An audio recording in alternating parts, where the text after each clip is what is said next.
Alright, so we're ready to install our Miracle and get some of that great ionized water. Let's do it. We have our spout here, and you have your flexible stainless steel spout. Let's take that out. That's the first thing we'll install. Just straighten it out, let it seat straight in there, and lightly start to turn it. If you find that it's not turning easily, you don't have it sitting in there straight, pull it back, reset it, and then spin. This should not be very hard to spin, and once you get it in just right, it'll thread itself perfectly.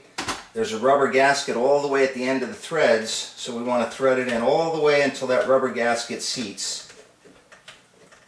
You don't need any tools for this, you can do it with your hands. As soon as that rubber gasket disappears, we're in. Alright, so that's connected. Then the second thing is, on the back of the ionizer here, you're going to see two spouts. Now, on the right is where your water coming in is going to go, and on the left is where your acid exit water is going to go. So, right is in, left is out. You'll know what that means more in a few minutes. We take our hose that the ionizer came with, and you'll notice that it's just one long length of hose. What I'll do for this is just find the center point,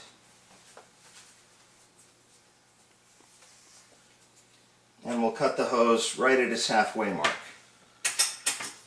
You can use any household pair of scissors, and that's done. We'll set these hoses to the side for a moment. The kit comes with a couple different ways to get yourself hooked up. One is hooking up to a faucet spout that has female threads. And I'll show you how that works right now. You're going to need to get yourself a pair of pliers. They don't have to look like this, any kind of pliers will do. And you'll come over to the tip of your faucet. Now, the only difficulty anybody can run into is there's many different types of faucets on the market. This is a standard faucet. It has a diverter that comes off. Some will come off by hand. This one I'm going to use a wrench on because it's on there pretty tight. And in order not to scratch up your faucet, I say just take a wet rag or a dry rag, put it around, just clamp it and give it a turn. And that should start it enough to where you can get it off by hand.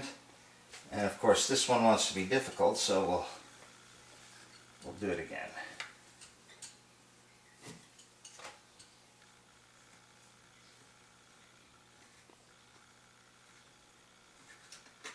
Alright, and we're off. Most of these will have a rubber gasket up inside, or they'll have a rubber gasket sitting right here. This one does not. Luckily, our kit comes with an extra one. There's a threaded part inside the diverter here, and we're just going to remove this little piece. We're going to put the rubber gasket in the piece.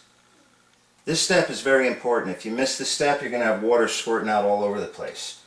We'll slip this up inside the faucet, and again, just lightly twist it until you feel that the threads have caught. It should not be hard to turn. It should go in very easily. Sometimes you have scale and all kinds of buildup in the faucet that's been there over the years, and you might have to play with this a little bit to get the threads to catch.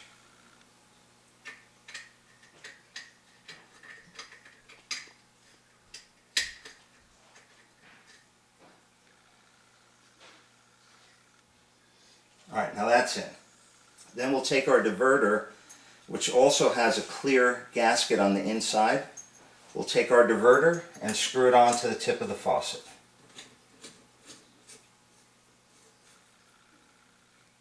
We do the same thing as get our rag around the serrated collar there, and give this a couple turns.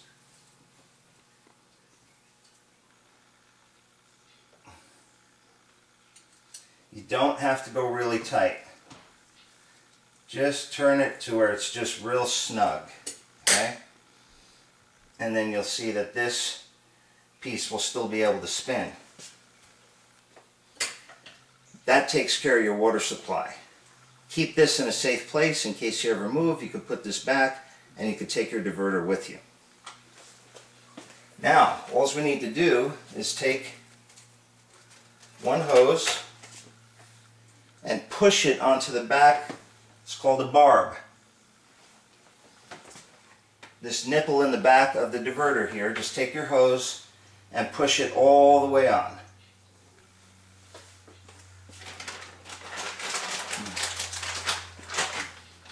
The kit does come with these clamp rings, and just to do things right for everybody, I'll put one on for the video, but in most cases you don't really need this. So let me pull this off. You squeeze the clamp ring, put the hose through it, put the hose back on all the way, take the ring, squeeze it, and slide it all the way up to the front, and you've got a permanent installation now. Take our hose and run it back to the back of the ionizer, in which case we have one more ring to install.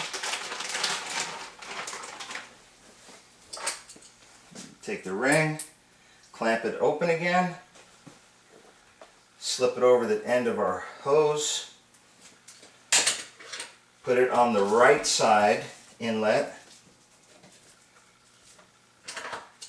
and we'll clamp the ring and slide it all the way forward. Now we'll take our other length of hose and we'll put it on the other end. We do not need clamps on this side. This is not a pressure, there's no pressure going through this hose ever. So we don't need any kind of ring clamp on there, so you'll just slip it on and that's it. And you can take it and tilt it this way so they're both facing in the right direction. Now we have this long length of hose